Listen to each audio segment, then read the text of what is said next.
my 6. Y'all are supposed to have my 6. How come nobody said, hey, that looks like Heath from Heath's house in your video? What's going on? Well, what's going on is this is actually Heath from Heath's house. Say hi, Heath. How's it going? You know, Heath's house, if you don't subscribe to his channel yet, go do it now, please. But he always starts his videos and ends them by letting you know where they do a little bit of everything, and it usually turns out right. Well, here at Homesteading Off the Grid, I do the least amount of work as possible, and it usually turns out wrong. So, when I have a big project, such as this totally awesome, handy-dandy Vevor smoker grill thing to put together, I call Heath. I'm like, yo, man, you got anything going on this afternoon? And he says, what do you need me to fix or put together now? And in this case, I said the Vevor smoker grill, and he's all on it. So here's what we're going to do. This is it's like a grill, but you smoke. Heath, do you have to use pellets with this one? Yes. I brought a huge bag of pellets with me. Okay, so this one takes pellets, so we cannot use wood on this one? No. Okay, so just like all my demo videos, this is how we're going to do it.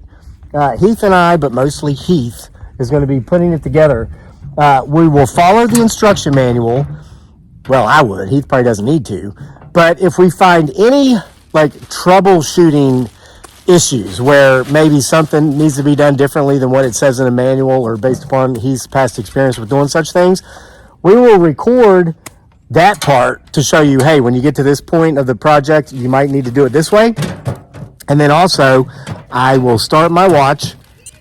So by the time this is put together, we'll be able to tell you approximately how long it takes to put together. If you like this smoker, the link for it on Amazon will be in the description box below. I think this one is approximately $500-ish. They've got a couple of different models. They've got one that's much higher end than this, and then a few that are much lower end. As far as price goes, Vevor, they really do make good quality tools that come at half the price of the competition. But this one's about a $500 smoker. The link will be in the description box. So I'm going to make it look like I'm helping Heath now. He's laughing because he's known me a while. I just want to get this together because I brought some of those bratwursts we made the other day, the venison ones. Yeah. And so my son's fishing in the pond right now. Yep.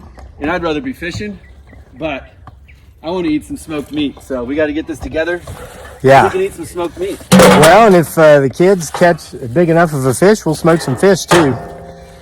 All right, so hang tight, guys. We'll be back with you if we got any problems or not. So, Heath, how's it going so far? It's going pretty good so far. We got to find the screw hole here, but other than that, there we go. So, it looked like there were 4 legs, and you had to put those wheels on the legs, right? Yeah, I put the wheels on the legs with a 17-millimeter wrench. And now you're just attaching the legs to the bottom. Yep, it's got 2 different types of wheels, 2 locking and 2 not, so you put the non-locking on the same side. Uh-huh. And then you put the 2 locking wheels on the other side. So far, no problems? So far, no problems.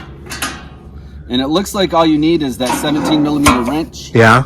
And a Phillips head screwdriver. Okay. Did the 17-millimeter wrench come with it, or is this mine? That's yours. Okay. Which actually I think also comes from Vevor, right? Yeah. Folks, this is, I brought this out to show Heath. This is like one of the most amazing things I've ever gotten from Vevor. We made a demo video of this just before Christmas. I think it's a 217-piece tool set. It's literally half the price of all the competing brands, and the quality is equal, if not better, than all the competing brands. So, all right, so we'll check back in with you here once we get a little further down the road with this and let you know if we're having any problems with it or not. So far, so good, right, Heath? So far, so good. So how's it going now, Heath? Pretty good. There's 10 screws inside that mount it to the frame right here. Yeah. Leave these screws, there's 8 screws down here. Leave these slightly loose. You can tighten them up most of the way, but you want to be able to move it around a little bit. Yeah. So you can fit them to the holes inside of here. Uh-huh. Right now I'm just going through and I'm actually tightening up all the screws. Our next steps are just putting the grates in, the handles on. Yeah. The chimney on. And you mentioned earlier that you skipped a step because you were supposed to put the handles and grates on first. Yeah. But you skipped all that to put this unit onto the frame first? So step 3 is putting these rails on here, which this sits on. Yeah. And then steps 4, 5, 6 are putting the handles on, putting this on, putting the front on. But then this is just rolling around on the ground. Right. So I skipped to step 7, and now this is pretty secure. So when I put the handles on, it's just gonna be sitting still. It'll be easier. Cool. You know, and sometimes I give Vevor, when I'm making these demo videos, I give them that advice because Heath, this is crazy. This is a true story. When I lived in the Philippines for all those years, trying to figure out how to like start earning enough money to make it back to the U.S. and bring my family with me, I was a writer, and people would say, "What do you write?" And I would say anything. I literally wrote instruction manuals for products made in Asia, and they would show me send me a video and show how to put it together, and I would appropriately and properly write out the steps. Yeah. So what you just mentioned, Vevor, if you heard that, you might want to go back through and rewrite the manual and put those steps in different orders, so you can secure this part of the unit on the stand. This won't be rolling around. Otherwise, this top piece was sitting on the ground. Right. Which, as soon as you open this to do anything, it rolls. Right. And now you can see I can open and close this, and it doesn't move around at all. So it's just more secure. Right. So you folks who actually purchase this product, again, the link's in the description box below.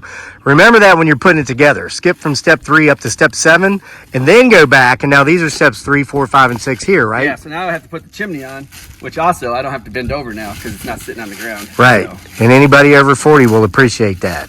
Not that you're over 40, Heath. We can tell you look. I might be over 40. Maybe? All right. Yeah. I'm just gonna get them started. And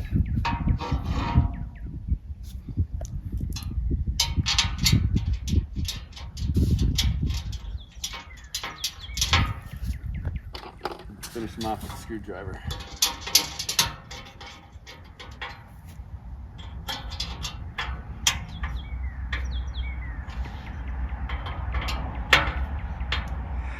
So Heath's got it completely done. So Heath, talk us through anything you think we need to know. So it took me probably about a half hour or so to put this together. It all went fairly easy. Like I think Kevin mentioned earlier, I skipped from step 3 to step 7 because I mounted this before I added all this stuff. Because otherwise it's sitting on the ground rolling around, and that just makes it harder. So I mounted this on the base, and then I installed all the rest of the stuff. It was pretty straightforward and easy. This little lever right here is pretty cool. I don't know if you can look in there. So the firebox is right below this, and you can close and open this to regulate how much heat is coming straight up. So if you're grilling, you probably want to do that, and that's going to be nice and hot for grilling. Whereas after you're smoking, you're going to do that, and then all the smoke's going to get pushed out to the sides and just billow around in here. And you got this top grate and the lower grate right there. Cool. And then what's actually cool, my smoker does not do this, but this has a removable side shelf. So instead of having to wash it on here, you can do all your stuff and then take this inside and wash it in the dishwasher or something. So I actually like that feature. I usually wrap mine in aluminum foil so it doesn't get too dirty. And like I said, everything's good to go, and we're gonna test this out in just a second. So I'm pretty excited to smoke some meat on this today. So Heath got the smoker put together, and we've used it a couple of times. Dearly's had a chance to really learn how to use it, and here today she's smoking tilapia and sea scallops. So honey, what do you think of your new Vevor smoker? It's awesome. Super awesome. I love it. Yeah, you call it a grill, right? Yeah. Because you can grill on it, but you can do so many other things on it. Technically, it's a smoker. So just to save argument, I'm going to refer to it as a, what am I calling it? Smoking grill or smoky grill, smoker grill. But it really works great. You can see over here, you can set the different temperatures. So easy to use, super easy. Yeah, it's easy to start, easy to turn off. It does like this self cool down thing. I'm going to show them the pellets. Yeah. There's the pellets. It has a auger in there. It self-regulates. You can see the flame down there. You can control the heat. Again, the link for this product will be in the description box below. We give it 2 thumbs up, don't we, honey? Yeah, 2 thumbs up. I love it, guys. I love it. Yeah, so we're going to stop this video so we can go eat that delicious water food there, huh? Say bye to everybody, honey. Bye.